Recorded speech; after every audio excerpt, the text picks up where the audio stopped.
आजकल के टाइम में सबसे ज़्यादा सीज़र का जो रेट हाई होने का रीज़न है बच्चेदानी का मुख नहीं खुलना। लेडी को लेबर पेन भी शुरू होता है, 5 घंटा 10 घंटा वो पेन सहन भी करती है, लेकिन एट द एंड बच्चेदानी का मुख ही नहीं खुल पाता है। बच्चा अंदर थक जाता है, उसकी हार्ट बीट कम हो जाती है और एंड में हमें डिसीजन लेना पड़ता है कब सीज़र करना पड़ेगा। क्योंकि हमारा जो काम है, हमारी आजकल की जो जनरेशन का काम कोई ऐसा नहीं है जिसमें पेल्विक फ्लोर एक्सरसाइज हो पाए, क्योंकि सब काम हम खड़े खड़े कर रहे हैं। हमारा किचन भी खड़ा है, कपड़े हम धोते नहीं है, पानी भरने कहीं जाना नहीं होता है। स्केटिंग वाले कोई काम ही नहीं है जिसमें बैठो उठो ऐसे कोई काम ही नहीं है। और एक्सरसाइज ज़्यादातर लड़कियां नहीं करती है।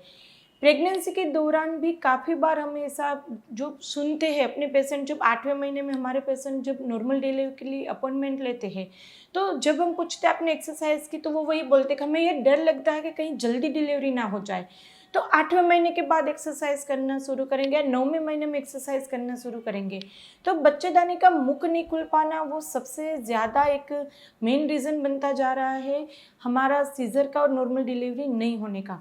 तो यदि आप अभी तक आप ये सोच रहे कभी लेट हो गया, पहले तो मैंने कभी एक्सरसाइज नहीं की है, तो आप शुरुआत से तो सब एक्सरसाइज वगैरह कर सकते हो। इसके लिए डिटेल वीडियो मेरे चैनल पे अवेलेबल है। लेकिन 9वें महीने में यदि आप ये एक्सरसाइज और ये डाइट कर लेंगे तो आपका इजीली बच्चेदानी का मुख खुल जाएगा। और जो पहली डिलीवरी भी होगी तो भी वो आपका 10 से 12 घंटे में मुख खुल के डिलीवरी आपकी हो जाएगी। तो उसमें 3 चीज़ें हैं। सबसे पहले है एक्सरसाइज। एक्सरसाइज आप कौन सी करेंगे? जनरली एक्सरसाइज 8वें महीने से शुरू करनी रहती है। 3 मेन एक्सरसाइज है। एक है स्क्वेटिंग, यानी कि आप किसी का हाथ पकड़ के या सीढ़ियाँ पकड़ के अकेले नहीं करना है, क्योंकि इसमें गिरने के चांसेस रहते हैं। तो किसी का हाथ पकड़ के या किसी सपोर्ट लेकर आपको ये करना है, स्क्वेटिंग करना है। हाथ पकड़ो, बैठो, खड़े हो, बैठे खड़े हो, स्क्वेटिंग बोलते हैं उसको। 8वें 9वें महीने से शुरू कर दो आप।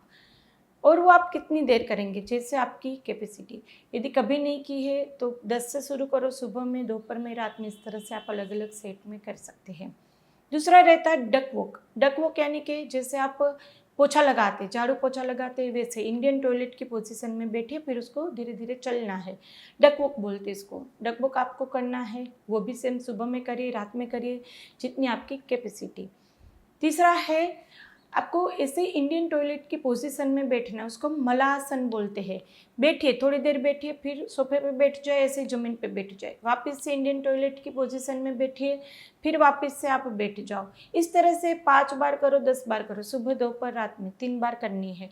ये 3 एक्सरसाइज मेन ऐसी है जो पेल्विक फ्लोर मसल को आपका इस तरह से ओपन करेगा कि आपका जब लेबर पेन शुरू होगा, देखो इसकी इफेक्ट नहीं कि आज आपने 5 बार मलासन कर दी अभी डिलीवरी हो जाएगी, वो डरने की ज़रूरत नहीं है। ये सब इफेक्ट कब आएगी? जब आपका एक्चुअल लेबर पेन शुरू होगा, तब वो वहाँ पे इस तरह से बच्चेदानी का मुख खुलेगा। अभी से नहीं खुल जाएगा तो डरना नहीं है एक्सरसाइज से। ये एक्सरसाइज आपको फ़ायदा करेगी, लेकिन कब? जब एक्चुअल लेबर पेन शुरू होगा तब। दूसरा, डाइट में क्या करना है? डाइट में आपको कैस्टर ऑयल पीना शुरू करना है। ये 9वें महीने में पीना है, पहले नहीं पीना है। 1 चम्मच कैस्टर ऑयल रात में आधे कप गर्म पानी में डिनर के बाद आपको ले लेना है। अब 1 चम्मच लीजिए, 1.5 चम्मच लीजिए या आधा चम्मच लीजिए, इसका डोज आप खुद डिसाइड करेंगे। वो आपको डिनर के बाद लेना है। और वो किस तरह से, डोज आप कैसे डिसाइड करेंगे? आपको स्टूल पतला होना चाहिए, ना बहुत ही पानी जैसा ना हार्ड, और दिन में 2 बार आपको स्टूल पास हो, इस तरह से आपको वहाँ पे लेना। ऑलरेडी आपको डायरिया हो तो मत लो ऑयल। यदि कॉन्स्टिपेशन है तो 2 चम्मच ले लो या 1 चम्मच ले लो, लेकिन डेली आपको कैस्टर ऑयल पीना है। यदि आपको पानी में टेस्ट अच्छा ना लगे तो आप दूध में या चाय में डाल के भी पी सकते हैं, लेकिन कैस्टर ऑयल पीने से कोई वहाँ पे चिकास नहीं होगी। लेकिन इस तरह से आपका स्टूल यदि साफ होता रहेगा, इंटेस्टाइन यदि आपका वो खाली रहेगा, तो बच्चा नीचे खिसकेगा, वो वहाँ पे इस तरह से सेट होगा। और बच्चा नीचे खिसकेगा जिस तरह से, तो वो आपका बच्चेदानी का मुख खुलने की प्रोसेस और इजी होगी। इसीलिए कैस्टर ऑयल आपको फ़ायदा करेगा। दूसरी, होम्योपैथिक मेडिसिन 8वें महीने से शुरू की जाती है। यदि 8वें महीने में आपने नहीं की, 9वें महीने में शुरू करिए। इजीली अच्छे से लेबर पेन के टाइम पे आपका बच्चेदानी का मुख खुल जाएगा। वो भी लेंगे आप 8वें महीने से, 9वें महीने से, लेकिन उसकी इफेक्ट आएगी लेबर पेन शुरू होगा तब।